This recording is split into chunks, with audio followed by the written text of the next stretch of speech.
নমস্কার, কেমন আছেন সবাই? আশা করছি সবাই খুব ভালো আছে। আজ জন্মদিনের সকাল সকাল উঠে আমার সমস্ত ঘরের কাজকর্ম হয়ে গেছে। এমনকি পুজো দেওয়া হয়ে গেছে। যেহেতু বৃহস্পতিবার সেহেতু আজকে পুজো দেওয়াটা একটু সময় সাপেক্ষ ব্যাপার, তাই একটু সকাল সকাল উঠে সমস্ত কিছু করে নিয়েছি। একটু রান্না বান্না করবো সেই জন্য। আসলে আজকে আমাদের দোকানে যে কারিগরগুলো আছে তাদের জন্য একটুখানি খাবার বানাবো। সেই জন্য একটু রান্নার পরিমাণটাও বেশি, তাই সকাল সকাল শুরু করে দিয়েছি। চলুন এবার রান্নাঘরে যাই। রান্নাঘরে এসেই সবার প্রথমে আমি আমড়ার চাটনি বসিয়ে দিয়েছি। আর এদিকে আমার সমস্ত সবজিপাতিও কাটা হয়ে গেছে, ডালটাও সিদ্ধ হয়ে গেছে। গোপালকে পায়েসটা নিবেদন করব বলে এটা ইন্ডাকশনেই বসিয়েছি আলাদা করে। আমি তো প্রসাদ ভোজী নই এখনো, তাই সমস্ত কিছু রান্না করার পর সবকিছু দিতে পারি না। জানি না ভগবান সেই দিন কবে দেবে।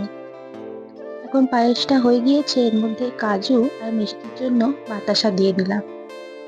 আমি বরাবরই পায়েসে লাল বাতাসাটা দিই, এতে দেখতেও ভালো লাগে। শীতকালে গুড়ের পায়েসের মতো ঠিক কিছুটা, টেস্টও বেশ ভালোই হয়।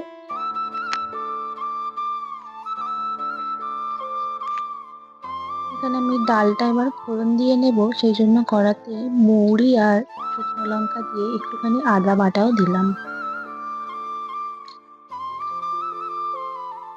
একটু তাড়াহুড়োই করছি, বাবু স্কুল থেকে আসার আগে যাতে সব রান্নাগুলো কমপ্লিট করে নিতে পারি।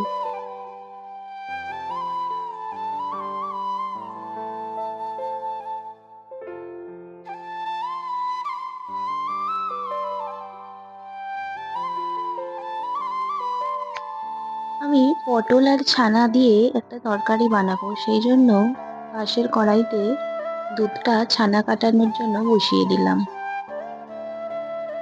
এই তরকারিটা টেস্ট এত সুন্দর হয়, ওর পাপার ভীষণ পছন্দের। তাই আজ যেহেতু জন্মদিন, তাই ওটাই বানাচ্ছি। এই যে পটলগুলো আমি গোটা গোটাই রেখেছি, নুন হলুদ মাখিয়ে রেখেছিলাম আগে থেকে, সেগুলোই সর্ষের তেলের মধ্যে ভেজে নেব। পটলগুলো ভাজা হয়ে গিয়েছে আর এদিকে ছানাটাও রেডি হয়ে গেছে। এই দুটোই কাজ, এরপর রান্নাটা আর বেশিক্ষণ লাগে না। ছানাটা আমি জল ঝরাতে দিয়েছি আর ওদিকে আমি আলু ভাজাটাও বসিয়ে দিয়েছি। এখানে পটলের তরকারির মশলাটাও প্রায় কষানো হয়ে গেছে। এবার এর মধ্যে জল ঝরানো ছানাটা দিয়ে আরো বেশ কিছুক্ষণ কষিয়ে নিয়ে ভাজা পটলগুলো দিয়ে আর লাস্টে একটু ঘি আর গরম মশলা দিলেই ব্যাস রান্নাটা রেডি হয়ে যাবে। নিরামিষ রান্নায় শেষে একটু ঘি গরম মশলা দিলে তার টেস্টটা সবসময় একটু সুন্দরই হয়। আর এদিকে আলু ঝিঙে পোস্ত করার জন্য আমি একটা কড়াইতে আলু আর একটা কড়াইতে ঝিঙে ভাজতে দিয়ে দিয়েছি, যাতে একটু তাড়াতাড়ি হয়। জানি না পোস্ততে কেউ আদা বাটা দেয় কি না, তবে আমি একদম কম পরিমাণে দিই। এই তো আমার ঝিঙে আলু পোস্তও রেডি। আর এদিকে বাকি সমস্ত কিছু রান্নাও হয়ে গিয়েছে। ছানা দিয়ে এখানটায় আছে আমড়ার চাটনি, এটা সর্ষে বাটা দিয়ে করেছি।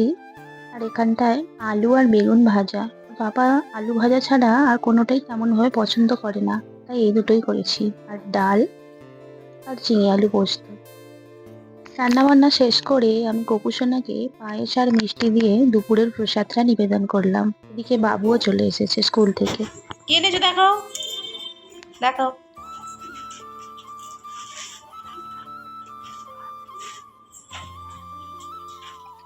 সেদিন যে জামাটা নিয়ে এসেছিলাম ওর পাপা, সেটাই আজকে পরেছে। ভালোই লাগছে বলুন। ওকে আমি থালাও সাজিয়ে নিয়েছি খেতে দিয়ে দেবো বলে। ওর পাপা বসেও পড়েছে খাইতে। আমরাও সকলে বসে পড়বো। সন্ধ্যা একটু মন্দিরে যাব।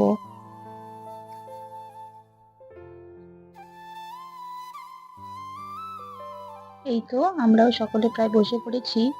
দুপুরে ভাইকেও ডেকে নিয়েছিলাম খাওয়ার জন্য।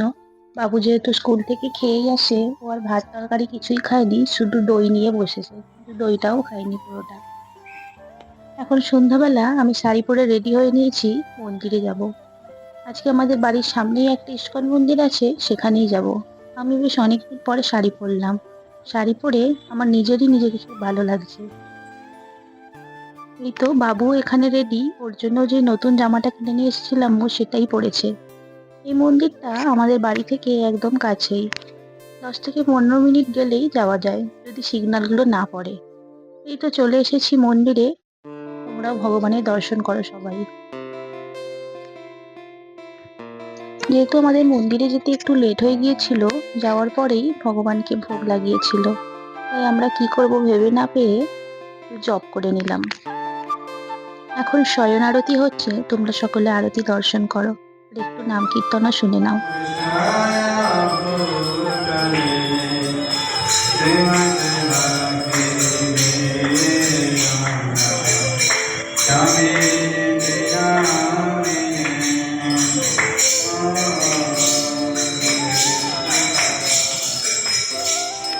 আরতি শেষ, এবার আমরা আশীর্বাদ নিয়ে বাড়ি ফেরার উদ্দেশ্যে বেরোবো।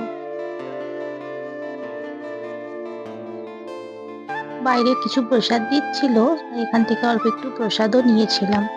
আজকের ভিডিওটা তাহলে এখানেই শেষ করছি। ভিডিওটি যদি ভালো লেগে থাকে একটি লাইক করে পাশে থাকার অনুরোধ রইল। সকলে খুব ভালো থাকবেন।